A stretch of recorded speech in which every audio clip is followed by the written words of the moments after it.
Being a pro cyclist is one of the most demanding sporting careers on the planet. The training, the discipline, the travel, the nutrition, the length of the season, the environments, not to mention the danger. Tour de France, anything you do there is massive. So when I did do it, there was so many mixed emotions, like relief, pride as well, that I'd sort of stuck at it for so long. But Steve Cummings isn't just a former pro cyclist. He's a man who turned pain into progress, setbacks into strategy, and instinct into iconic wins. There was maybe 2 times where I thought, this is the end. I'm not going to get renewed. I'm not going to get a contract. From Olympic medals to pulling off audacious Tour de France stage wins, Steve built a reputation as one of the most intelligent and tactical riders in the peloton. But his story doesn't end with crossing finish lines. One day I just stopped and I just took my shoes off. I stopped, put my bike down, and I sat in the grass and thought, like, what am I doing? Now as a sports director, he's coaching and leading the next generation of riders and bringing his experience to high performance with him. What does it mean for you at the moment? What does high performance actually mean?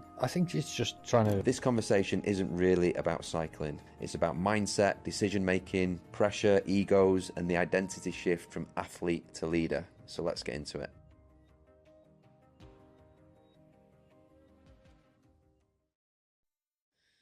Steve, mate, how are we? We're of similar ages, buddy. And you wouldn't know this, but similar haircuts as well. Growing up in Liverpool in the 80s, mate, you must have been surrounded by football, right? And you've come with a Liverpool FC hat on today. And I would imagine it was before cycling was even cool in the UK, right? So talk to me about your kind of childhood and what role kind of sport, football, cycling played. Yeah, so I was born in 81, and both grandparents were from Liverpool. So on my mum's side, they were from Walton, just council estate, and my dad's side is Egbert, so it's a bit posher part of Liverpool.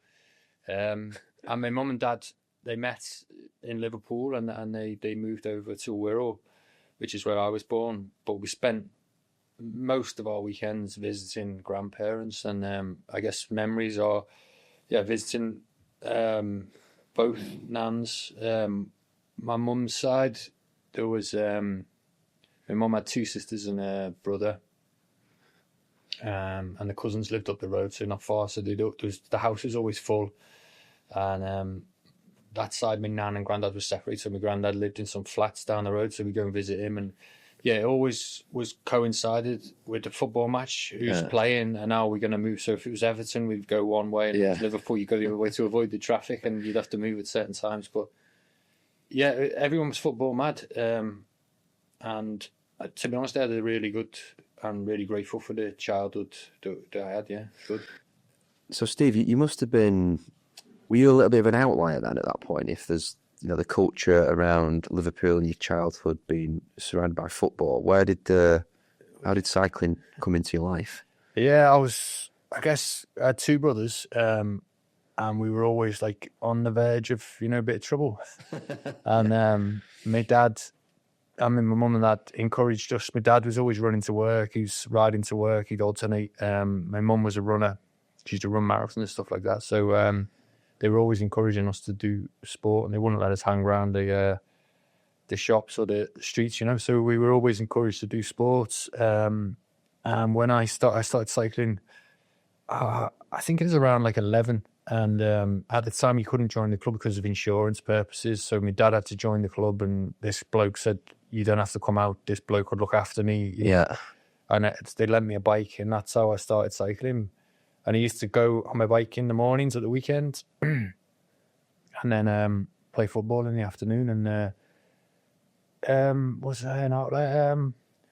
No, I think by the time my mates and stuff found out I was cycling, I was already quite good. Yeah. So they and I always had a good relationship with all the kids in school. So it was never, never an issue. They were quite supportive. Yeah. Well, listen, mate, you went on to achieve amazing things as well on the bike, and we'll dig into some of that as well. I remember when you first walked into Team Ineos or Team Sky at the time. You previously rode for them, but you walked in when I was there as a DS, sports director. For the listeners, a DS is almost like a strategic leader in the team who talks about team selection, strategy, tactics. What kind of struck me, Steve, when you came into the team was just a level of composure, a level of kind of self-awareness and intelligence, which I noticed immediately. So, you know, where did that come from? Where did all that come from when we first met? Yeah, I don't know. I think the calmness, that's just natural. Do all these psychometric stuff. So Yeah. It always says I'm like, in a room of 100, I'd be one of the calmest or the calmest person there. So I think that's just natural. And then I don't know if I'm intelligent. I don't know about that. But the last 2 years of my racing career, I started to study. I felt like, it sounds arrogant, but I felt like I'd kind of mastered the sport I was in a way. You know, you can always improve and stuff like that, but I was definitely in that phase, let's say, of mastery. I knew what training to do, I knew the races and all that stuff. So I needed something else. So I started to study, and I was really interested in communication, which is one of the reasons. There's many reasons why I started to study, but that was one, to be able to articulate and communicate myself better. And then just to sort of understand stuff and try to see problems, challenges through like different lenses. So that was one of the main needs. And so and also just to explore, because you realize as an athlete, the only thing that's certain is eventually it's going to stop. Yeah. Do something else. So that was a conscious decision towards the end of your career as an athlete, was to up your stock, if you like, in many ways. Yeah, I saw it as like you would the winter training, you know, you're all in, you try and train. So I thought, like, if I'm going to transfer, maybe I picked up some useful things in the career on the bike. If I'm going to transfer some of those learnings and skills, then, you know, you need to upskill yourself and understand the best way to communicate and help people in the team to improve and grow. Yeah. When it comes to kind of performance at that level in sport, there's a lot of talk around, you know, data, tactics, demands of the event. You know, these are terms that get spoken about quite a lot. But there's also potentially not as much conversation around connection and emotional awareness. Do you think that emotional intelligence is underrated when it comes to getting to that level of performance in sport? I think it's interesting. And I love data. I'm just doing a master's now, just finishing off a project with statistical modeling. So I like it. I'm into data, but so I try to think about it in two ways. Like, you might have a group of like thinkers, and then you might have a group of doers, and somewhere in there, like the thinkers are able to come up with all these data models and information that can help. It can help you coaching. It can help influence the team. It can draw out. It can remove bias, and it's all really useful. But ultimately, like, the connection and the human side, the actual doing is the same. And it depends, like, what lens. Like, people see things through their own lens, and it's definitely, we should never underestimate that human aspect and how people connect and work together. And you know, your current role is getting the best out of athletes as well, right? So how do you go about instilling that kind of softer side of performance into other people when potentially their focus is just on time on the bike and hitting the red zone? Yeah. Right. What's that process of, specifically in young people? Yeah, I think, well, first of all, you need to connect. You need to build like rapport with them so they trust you. And then there has to be a balance of like support and challenge, and planning and understanding what the individual wants to do, understanding what the individual is responsible to do for the team. So there's that balance between individual and team. And then trying to see it through their lens and trying to challenge them when they need challenging, and supporting never really stops. You know, you're always trying to support them. So it's like walking a tightrope, I guess. Yeah. But I think ultimately, if you've got like a really good relationship with the teammates, then it's much easier to work through difficult situations. Yeah, I think that matrix of challenge and support is really interesting, isn't it? Because you get that right, that's where you find people are empowered. Yeah, no, exactly. Yeah, that's what we're here to do. And it's not a day job. It's like your passion, and it's their dreams as well. So sometimes things spill over. It's normal. It has to be like that. And then it's just about resetting and managing everyone's expectations, and finding, I guess, a common ground, and then just trying to move forward in the best way. And it's like a process. It never flares up again. You start again, and it's always the same. Yeah. I want to rewind it a bit now. So obviously you had an amazing career inside the peloton as well, right? As a rider, as an athlete, and cycling is quite often a misunderstood sport in many ways for people who are not familiar with it. And in fact, there's quite a high barrier to entry, really, I think, anyway, to bring new people into the sport, because it's difficult as an entertainment product in many ways to understand it. When you do understand it, there's so many different strategies and tactics and nuance to the sport. It can really draw you in, right? Yeah. And you were probably known as one of the most tactical riders in the peloton, right? So for anyone who doesn't know a lot about cycling or the sport, what did that look like for you in practice? Well, we spoke a little bit earlier about being calm, and I think that was definitely helped. I was really calm in high pressure situations. You can imagine, I don't know, if you want to do like a football analogy, dreaming of winning the FA Cup, and all of a sudden you clean through on goal, and what do? Do you put it in the bottom corner, or you put it over? So it's that I always had this ability. Well, maybe I didn't always have it. Maybe it was learned, to be able to focus on process instead of outcome, and that kept me calm. So that was the first thing. But then there was like the becoming like a student of the sport. I remember I always listened to Jamie Carragher about football, but I remember when he stopped, he used to watch all the games, and I was like the same for years. Like before my daughter was born, every bike race, didn't matter what it was, I was watching it. And I think from that you build up like a bank, if you like, a knowledge bank, and that helps guide your decision making. And then in addition to all that as well, I did a lot of like reflective practice after races off my own back when I was in the middle of Belgium or wherever, France. In small teams without any sport network. Just used to do that religiously. Like, what was the goal? How did I go about it, and all that stuff, and just reflecting all the time on what was good, what can you do, and suddenly like themes emerge, and then it just helps you in the moment make the right decision. And talk to us about those decisions actually in practice. So what would the equivalent of a striker getting put through on goal be in your world? Is that the moment where you decide the breakaway is on, or take us back into the peloton and talk to us a little bit about that? Yeah, I mean, I guess the obvious one for me was I won a stage in the Tour de France, and we finished up a hill, and it was 3K long, 10%, so quite steep. And then a K, the finish was then a K after, or K and a half after the top of that climb. And in this group, there was a group of 20. On paper, let's say I was like middle of the road climber, so really I shouldn't win on paper. But I think what happened was some of the climbers got a bit excited. They put a bit too much power down at the start of the climb. They went into the red, and when you go in the red, you can't maintain the power, and the speed comes off, and consequently, I rode the perfect race, really, which I got up to. I was thinking, like, need to get from A to B as fast as possible and remove everyone else, and just see it like that, and just control the controllables.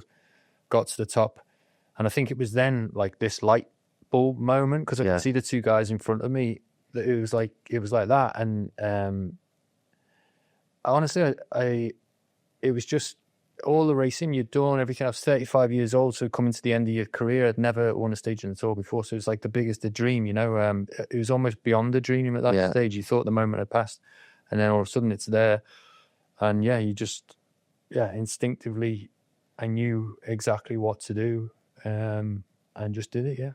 Would you say that was a moment where you kind of realised that you could see the race differently from others around you, and there was an element of sort of mindset performance that was kicking in above physical performance? Yeah, I think so. I think going back all the way to when I used to race on the track, Olympic Games and stuff like that. I remember working with the sports psychologist, Steve Peters. Yeah. And before the Olympic final, you have at that time there was like a 50-second sort of countdown. It's like the longest 50 seconds of your life, and there's like these beeps, and it's horrible. And it's all these thoughts are going through your head, you know, like, am I good enough, and all this kind of nonsense, really. And it's learning how to control all that kind of stuff. And it's really hard when you're, at the time I was 23, in Olympic final, looking down the track, and there's legends like Sir Brad and all these boys. And you're thinking, oh, am I good enough? And then it clicks in, and you think, okay, don't worry about that. Just focus on like a good, strong arms in the start, and then good change after, you know, relaxing the line, all the process stuff. And I think it was that I learned from Steve Peters that I just got better and better and better at throughout my career. So external stuff never really affected me. I love the fact that you mentioned Steve Peters. You know, the chimp is definitely a mindset model which I learned from being involved in the team, and then tried to apply myself and in coaching as well. Yeah. Are you still kind of hyper aware of that stuff now that you've, I guess, transitioned as an athlete into a leadership role? The chimp model. I don't use it myself. I think sometimes everyone has to. I don't think it's about controlling the gym. Sometimes it's almost like managing it, and that means like you need to have a rant now and again. Yeah. And it's like and there's certain riders who explode, and you're like, and that's the gym. But I never think about the gym. It's just like, mate, if you're gonna explode, do it in this way. Like, come to me personally and just download, and we'll talk about it, and you get it all off your chest and say what you want, and we'll do it like that because it's much more constructive. Like, in the moment, it's not, but it's safe in that environment. Whereas if you do it in front of everyone on the bus or everyone at the dinner table, it's quite destructive. So I think it's just trying to help guys who you see, or girls who you see, who may have a tendency to not be able to control the gym, just trying to manage it. But I don't really relate it specifically to the gym model. Okay. I had, again, just unpacking the performance element here, I had a guy in the other week sat in that seat who's now going to be my running coach. He's an ultra runner at a really high level. We spoke about the ingredients around performance, and I'm just curious to get your view on this. So the way that he described it anyway in his mind was three elements: hard work, talent, and willingness to suffer, which I thought was a nice way to frame it, because I guess in your world as a endurance athlete in cycling, you might be able to relate to that. Yeah. What would you agree with that criterion? What would your assessment be around that? Yeah, no, I think it's good. I think you can label it up. There's different things you could throw in the mix. Yeah. I think that's really, really good. The hard work, I can absolutely relate to. Like, why would you not give your best? Why would you not do that? 'Cause the chances are someone else will, and they can beat you with less talent. And then, I think talent, you need to have a certain talent, but sometimes the talent is being able to apply yourself, being able to work hard. And sometimes the most talented riders or the most talented athletes aren't the ones who go on to do amazing things. It's the ones who maybe a little bit less, but are committed, and they can work, and they're resilient, and they just get on with it, and they're consistent. Good example of that from the cycling world. I always think, like, Geraint Thomas, super talented, don't get me wrong, but he was just so consistent in what he was doing, and he was never super high or super low. It was always consistent, bam, bam, bam. Yeah. And I think that stood him in really good stead. And then what was the other one? Willingness to suffer. Yeah, I mean, I sort of flip these things. Like, I don't suffer. It's like, I don't know, I always see it like an opportunity, and it's like a necessity as well to grow. And that's how I see it. Yeah. So if you want to achieve, things that are difficult to do, you need to suffer, and suffering is an opportunity to grow, I think. Yeah. I love that, man. That's a different frame on it, right? What about if you were to kind of again, going back to when you were in the peloton at the top of your game, how would you assess yourself across those three things? Would you say that you had a high tolerance for suffering, or was it more around hard work or that raw talent for? I loved like hard work was like you would struggle to find someone who could work harder. Sometimes it was to my detriment where you would work too hard. So like the old saying is like desire can kill. So that was something I had to learn to like sometimes more is not better. So but anyway, working hard, I was all in. And then the suffering, as I've already said, I used to enjoy the suffering. I saw it as like as I say, an opportunity and almost like a privilege. Like you dreamt of being a professional cycling, and now there's like a platform for you to go and suffer and do some cool stuff, and show people what you've built up over so many years. I love that. Desire can kill. That was something I had to learn because going back to my background is very like working class, and my mum and dad worked full gas, like running around the house. Everyone was mad, and I was a bit the same. I still am, probably work maybe too much at times. How do you temper that, Steve? If it's becoming a performance inhibitor, if it's not serving you, how do you temper that desire? Me being me, I'm quite analytical, so I actually broke it right down. So I went on the World Health Organization and stuff. So stuff like that, and like, okay, well, what does a human being actually need to function well? And to be honest, I did that because the transition from athlete to, I don't know, what do you want to call it, normal person? I don't know. Civilization. You're probably getting everything you need as an athlete. I talked earlier, but before, about maybe I was missing a bit the thinking and the studying, so that side of it, and that only came later on. But when you stop, all of a sudden you don't have these endorphins, and it's like, okay, I always used to I felt guilty. Like 2 hours, it still felt like it wasn't enough, but it's already 2 hours is already quite a lot for someone who's working 9 to 5. So it was just recalibrating when I stopped and understanding that I've got some basic things like I run 4, 5, probably average 5 times a week. I try to walk 15,000 steps a day. It sounds a lot, but if you break it up into chunks, it's not. And try to eat well, try to sleep well, and then make sure as well, like at a certain time in the day, I'd stop working and switch off. And I had to really concentrate on being present around the family, really. And then making time for myself is something I'm still starting to do now better. So I'm getting better. Being present is a skill that has to be drilled, right? Especially at home.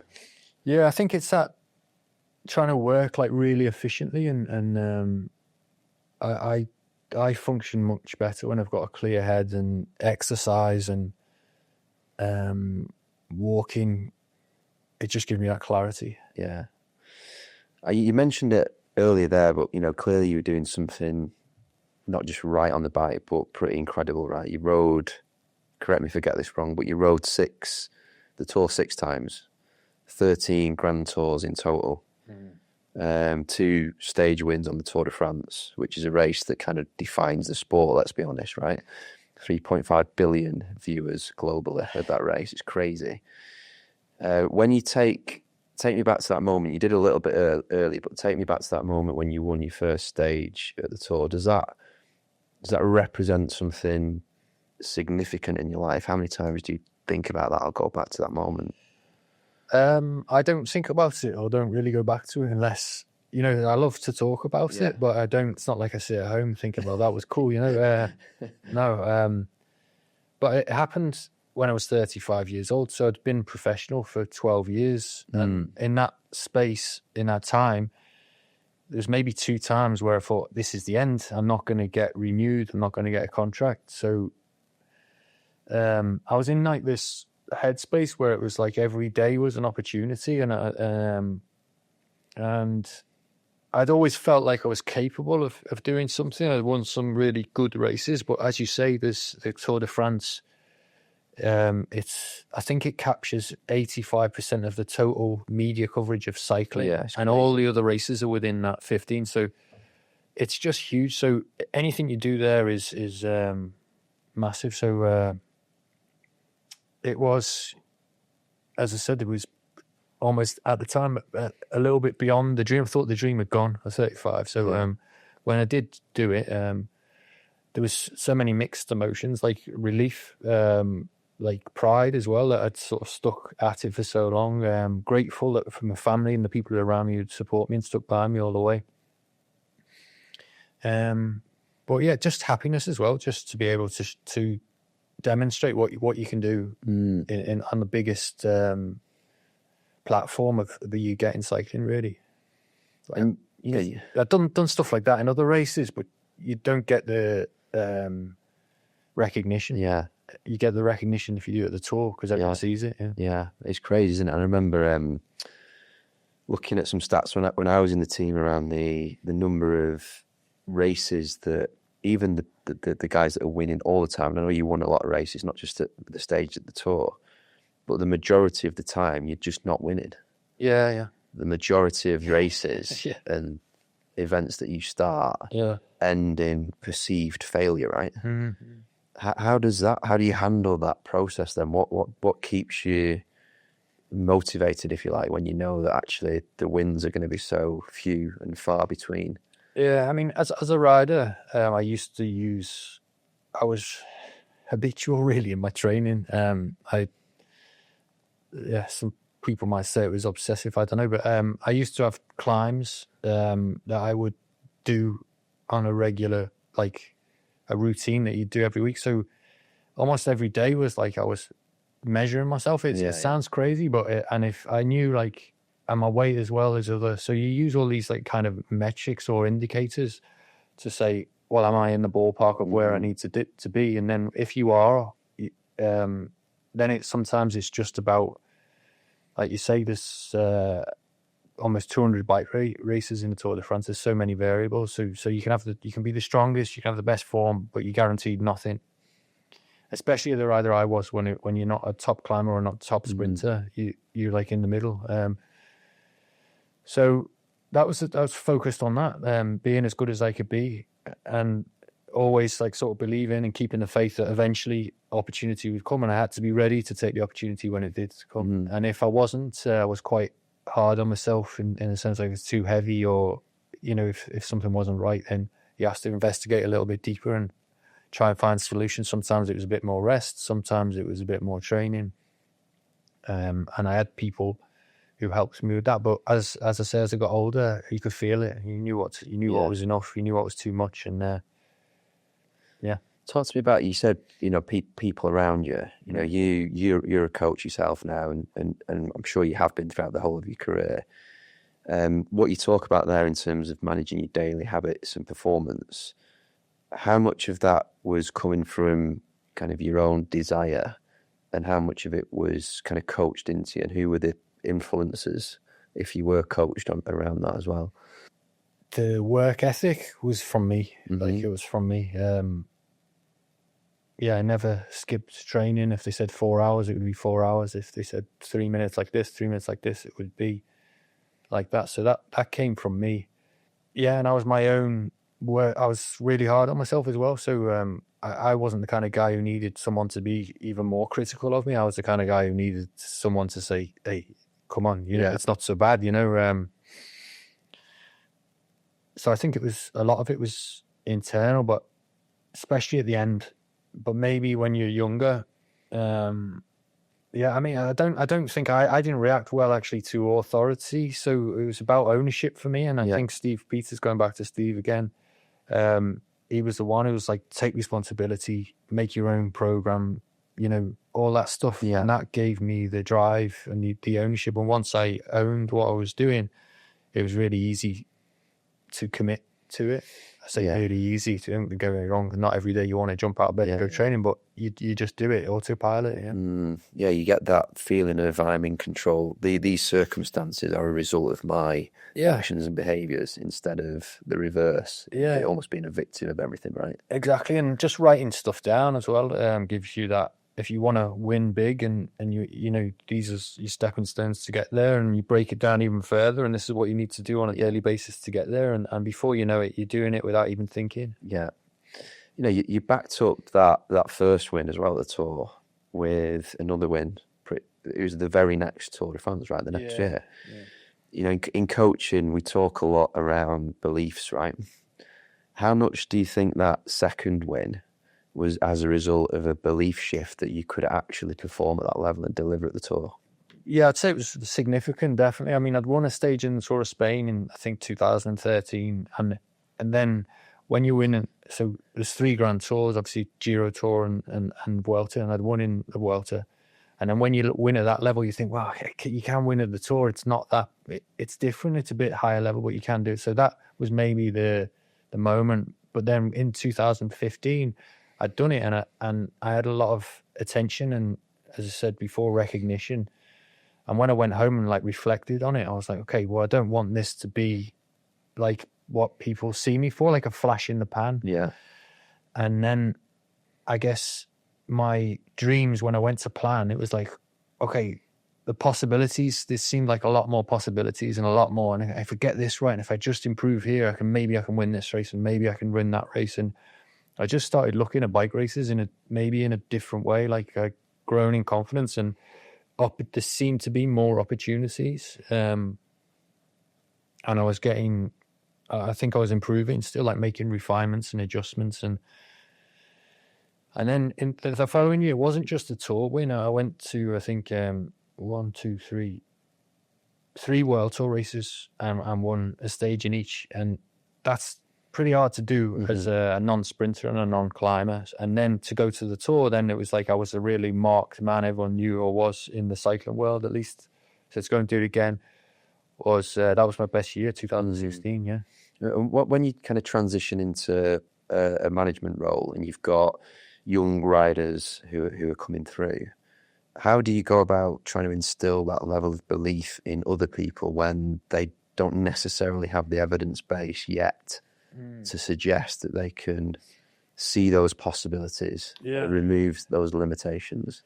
Yeah, I think it's always about planting seeds with people and challenging their beliefs. And I think confidence comes, certainly for me, it came from having like let's say a consistent preparation and knowing that when you're on the start line, you used to talk about this halo effect, you know, like you've done everything you can to be as good as you can be on the day. And sometimes through circumstance, sickness, injury or whatever, things aren't perfect. In fact, rarely they ever are. But in the moment, it's like, well, I still tried my best. Yeah. And I might only be 90%, but all I can do today is just go and give 100%. So it was that kind of mindset. And it's trying to transfer that to riders, and also, you know, highlighting, like really focusing in, like visualizing. There could be like moments, it could just be moments that they did really well, and just saying, okay, this is what you did really well, like focus on that and let's try to build on that, and just forget all the stuff that maybe didn't go so well and just focus on that. Yeah. And then I think that way you can build belief. But some people are the opposite, where you have to like bring them down a bit. But but building belief, I think focus on like what you've done well, and try to visualize that and repeat it. Yeah, it's so true, right? You get that negativity bias, right? You seem to elevate those memories of failure or loss or lack. Yeah. And therefore it limits your ability to remember the good stuff, right? My wife says I'm too much the other way, you know, where like I don't know, maybe sometimes people have wronged you, and I forget all that stuff, and I just remember the good times with someone, you know. So that's a better place to be, surely. Well, maybe that's a skill, yeah. Just, I guess, shifting gears a little bit. Obviously, people know the Tour, right? As you mentioned, there's 3 Grand Tours on the calendar, but you know, racing these days is much more than that, right? It's January to October. I think you've just literally got back from China. Yeah. And we're in October now, so very, very short kind of close season. So not just a sport where you suffer on the bike, in many ways, an endurance sport, which is, it just kind of rips people to shreds in terms of the level of effort required. But also, I guess the time on the road is an endurance sport in itself, right? The travel and everything that comes with that. How have you found that over the years in terms of travel, being away from home? Yeah, that's one of the things I always. It's my biggest concern now, like being away from the family for long periods. But how I've coped with it, it depends a little bit on the environment. So ideally, never is ideal, but ideally you're in an environment where you can really enjoy the journey, and that's if you find that environment, then hang on to it because I think it's not always like that, and but also I think part of that is outlook as well, and being, I always think about gratitude and being grateful and trying to create positivity around you. So just like smiling at simple things, smiling at people, having a bit of a laugh, not being too serious all the time. Those little things change being away for long periods in a positive way. Yeah, and I think if everyone's in that mindset, it's really good. You have a good crack. Yeah. I mean, you spoke earlier, not in a religious sense at all, but you spoke earlier with me off camera around that kind of process of kind of practicing that type of behaviour, at least when you're going through potentially tough times as well. Is that something that you find interesting and natural to you, that kind of intentful approach to your day or to a situation that's difficult, as opposed to getting kind of just drawn into it and reacting? Yeah, I said going back to my early days on the bike, was quite reflective, and I used reflective practice. And I mean, I'm not sat there now with a notepad. I mean, have been times where I do pick it up. I've got this daily Stoic book, and I use that, you know. So it's stuff like that. Sometimes when I feel like I need it, I will do it. But gratitude is a huge thing for me. So if you can try to always see what's good about something, what can we be grateful for, and it kind of flips things for me. And it is always like, well, this is good, or, you know, it can be really bad, but this is the positive. Just trying to always stick in that kind of helps. You know, we grew up in a similar era, right? So you'll remember it's popular on the football terraces now, but you'll know the song "Freed from Desire," right? So you know what people mishear is the second half of that lyric, and the second half of that lyric is, it's freed from desire, mind and senses purified. Yeah. And I just think that's so profound. So you free yourself from a want or a need or a desire for something. Yeah. And just be grateful for what you have. Yeah. And it purifies your mind, right? Yeah. And I think a lot of, you know, when people get drawn into performance and ambition and I need to succeed, I need the next thing, you're constantly driven by that desire. And that creates that feeling of lack. Yeah. So you're always, do you follow me? 100%. I'm guilty of it myself, where you it feels like you're jumping on a train and you're like, I've got to get to the next stop, and then I've got to get to the next stop, and what's the next stop? And it can be like an academic qualification, or it can be like a position in work, or a race win, or whatever it is. And sometimes just having the perspective to go, take a little time out on the couch and just sit there and just think, I'm doing all right, you know. I've got to go. I'm my house. I've got some food. My family's good, you know. And just that is enough sometimes. It is. Yeah. It is. And obviously, the transition from athlete into leadership roles and being a sports director is a really interesting topic, I think, to unpack. And had an former athlete in that chair earlier this week, and we kind of unpacked a little bit around that identity shift, if you like. What was that like for you, Steve, that initial season where you just put the bike down for the last time and you're like, okay? It was mad. I'll be honest, it was really mad. I was like institutionalized. I used to, as I say, I was so habitual. Got on my bike 10 o'clock, 9 o'clock, depending on the time of season. It's even 7 o'clock if it was really hot. 4 to 6 hours. Eat the same kind of things. And then when it stops, I think for me, there was also it was a chemical aspect to it as well, where you've been releasing. So I didn't really know what to do, and it coincided with COVID as well. So I was also limited to what like everyone was limited to what we could do. But I carried on training for 6 months, right? Yeah. So I could have done the Tour de France one, but one day I just stopped and I just took my shoes off. I stopped, put my bike down, and I sat in the grass and I thought, like, what am I doing? Like, what is all this about? And then I started to be a bit kinder to myself, and that was when I started.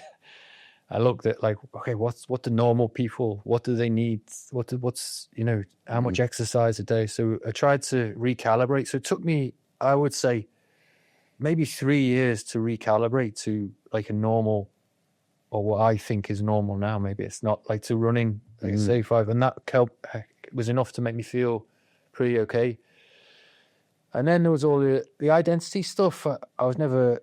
It wasn't like I had a big ego. I don't think. It wasn't like I was Steve the cyclist. I was just Steve, and I was a good group of friends who was pretty grounded anyway. So that was never a thing. So I was fortunate that I had a good supportive family around me. And then it's just kind of thinking then, okay, well, what do you do next? And I didn't have the answer. I don't have the answer. So it's okay. I need to do something. So let's explore and again, just seeing that more as an opportunity. Well, now I've got no limitations to what I need to do in terms of physical. I can go and do, if I want to do martial arts, I can go and do that. I can go swimming. I can go running. I couldn't do all that stuff.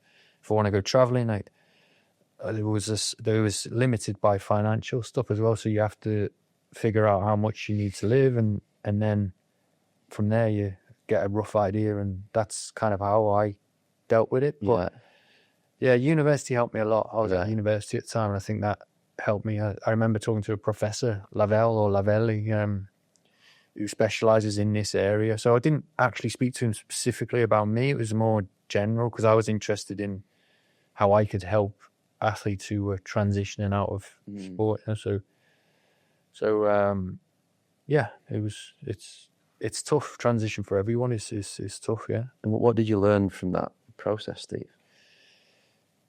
Probably I should have been better prepared. Yeah, I think more so. Support required.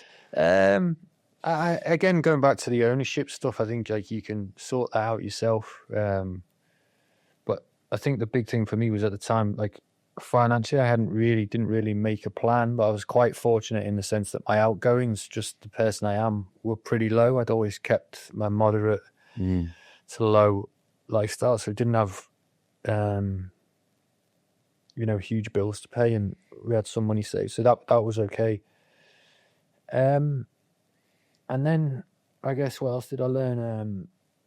It got me like really reflecting on what I went, like you talk about Maslow and the hierarchy of needs and all that stuff. So I thought about all that stuff, like purpose, belonging. Yeah.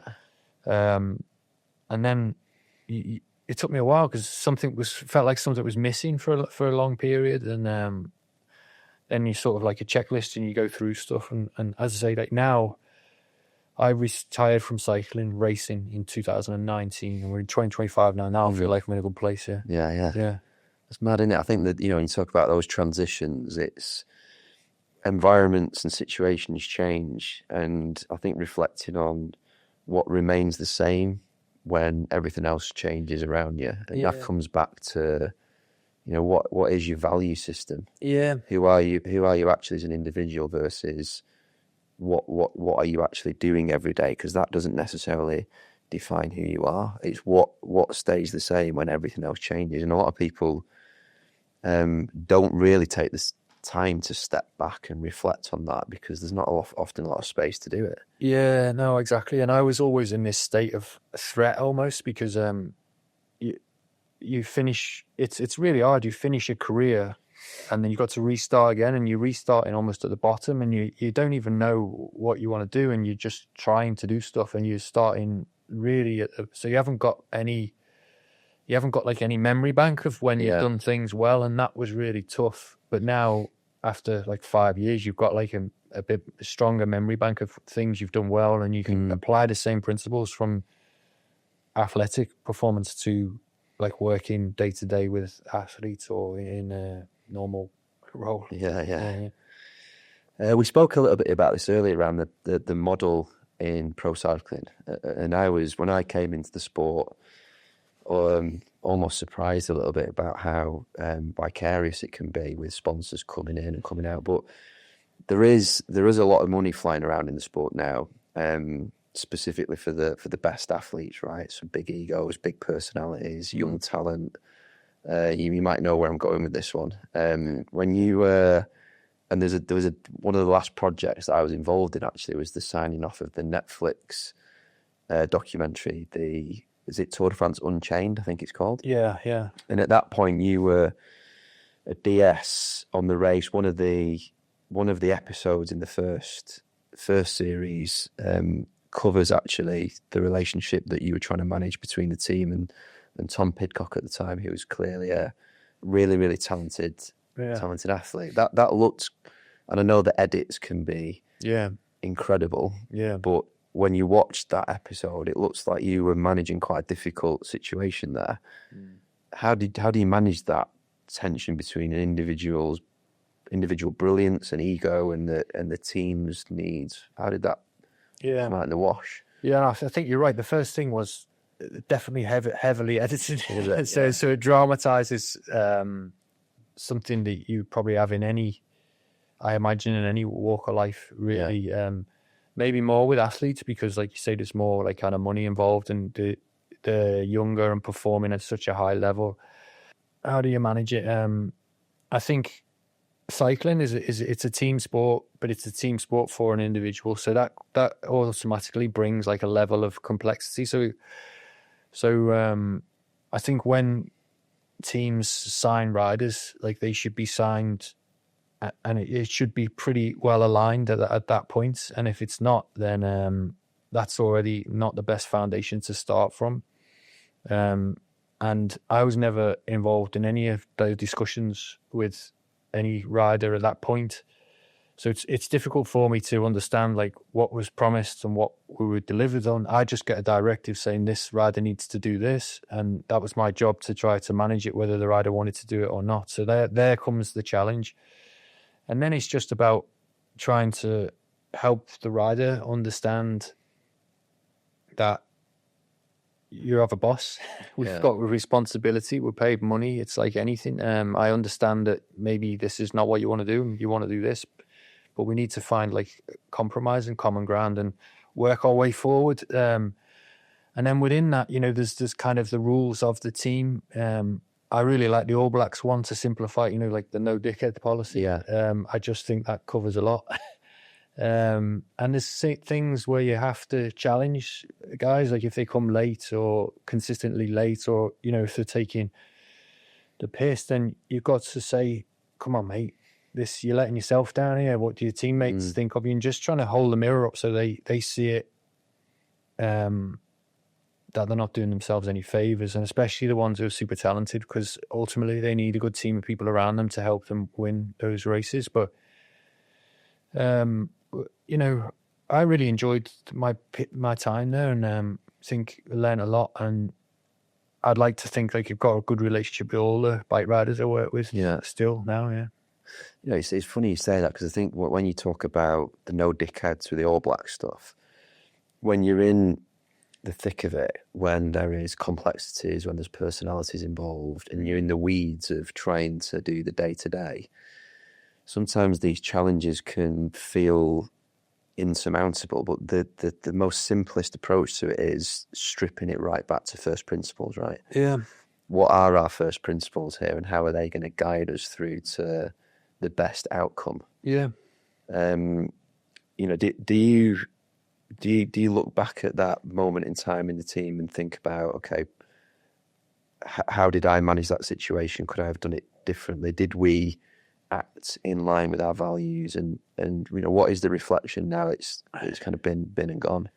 Yeah, I think it is like you say, complexity is a good word, but ultimately you want to please you want to please and support. Maybe please isn't the right word, but you definitely want to support every bike rider to reach their dreams. That's what we're about. But also there is a responsibility to the sponsors and the people who put the money in. And if they want us to perform really well, and they want their biggest investments at the biggest bike races, that should be established way before we get to the bike race, really. So I get it, because I was an athlete myself, and there was times where you have to do stuff that you don't want to do, but that's just life, innit? And you just got to accept it and make the best of it.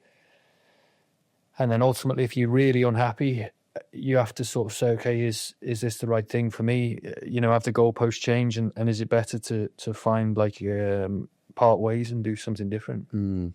Yeah, and I think there's I guess that you've learned a lot there in terms of keeping people aligned. I think that's the underlying message, isn't it? It's making sure that, and that word alignment gets thrown around quite a lot. I've had more of a corporate background than you, Steve, and this corporate language is sometimes quite nebulous, isn't it? And it's like, okay, let's circle back, let's keep aligned. What does that actually mean? Yeah, but I think what you're describing there is just clear and consistent communication in terms of why you're here, why we're here, what is the goal, and are we on the same page, just to break it down into really simple language. I think everyone, it's just a balance of trying to, eventually everyone, they have some ego and they want to do some stuff for themselves, that's normal, because that's what you have to do to survive. But also, there is a responsibility and obligation when you're part of a team or an organization or whatever to do the teamwork, to do the hard yards, and it's just finding that balance, and then helping each other see that, really. Can't have one without the other. True. And listen, there's an obsession with, I guess, high performance, right, in the worlds that you've been operating in, and it's a phrase that I feel now gets discussed quite a lot, high performance and performance, and without trying to sound like Jake Humphries too much here. Given all your experience, Steve, and the success that you've had as an athlete, and now kind of directing and leading others to their version of it, what does it mean for you at the moment? What does high performance actually mean? I think it's just trying to be the best version of yourself. Just that's it. But let's just really dig into that. What, again, it sounds like one of those terms, that be the best version of yourself. How does that apply in if you're speaking to a young athlete, or you've got a 10-year-old? Is it a daughter? Is a daughter you've got? Yeah. How does that apply into an everyday life? Like what actual behaviours can we in your experience? Well, I think you've got to establish, you as a person, we've all got our own values, and I think it's important you own them. And what are your values? Is it okay to be disrespectful? Is it okay to not commit? Are these that you set it? It's up to you. I'm not going to judge anyone on what their values are. I've got my own. And then you set your values, and it can be really simple. 3, is probably enough. And within that comes a whole load of stuff. And then you look at your behaviours and you say, okay, am I behaving according to my values? And am I representing, what I aspire to be? And that's it. And then every day, of course, you're not going to be perfect, but it's what am I doing to try to be better than I was yesterday? And I love that, man. Yeah, I absolutely love that. And I think that do you do that work yourself then, that work on values? Would you be the type of guy who reflects and thinks, okay, Steve, who am I as an individual? What do I I'd have to want to live my life? Yeah, I had a book when I first started with Ineos. I had a book, and on the first page I went through all that, and I had 3 values listed. I'd have to go back and look at them, because I don't but I had 3 things listed, and that was kind of my I think it's so important, because when you get to those difficult moments in life, and you've had a few, right? You've had a few as an athlete, but then exiting different teams and different situations, things outside of your control. When you find yourself in those situations, having a list of values that can guide you through that, and enables you to, I guess, own your own performance in that sense, doesn't it? Yeah, no, I think so. And sometimes when you go really deep and when you're in maybe conflict, it's much easier because sometimes you can be wronged, but it's all right to be wronged. Like if you're still being true, I'd rather be true to my values, be wronged and suffer like the consequences of that. That can be not fair, or I could perceive it as be fair, but be true to my values, you know. Yeah. And then you say, okay, that's not for me. I'll go and do something else where I fit in with they got similar kind of values to me, and it's much easier to get along, you know. Yeah. So if you kind of fast forward 10 years, Steve, what would you want young riders to say about having worked with you? I guess that I was supportive. That doesn't mean like pleasing them and rolling out the red carpet. Yeah. That means I had this balance between like challenging them, give them the challenge, trying to help them like motivate themselves and inspire them to want to be better and want to improve and get the most out of themselves. And then trying to enjoy the time we spent together and working with each other. I think that's what would be quite cool if they said that. Yeah, Right, you're an unbelievable character, buddy. And this, I've really enjoyed this conversation. And even though you're wearing a Liverpool FC hat, I think you've purposely done that to wind me up. But I'm gonna wrap it there, buddy, and just say appreciate your time, appreciate you being so open, honest, and creating an amazing legacy. I'm sure. Thanks, Sean Ben.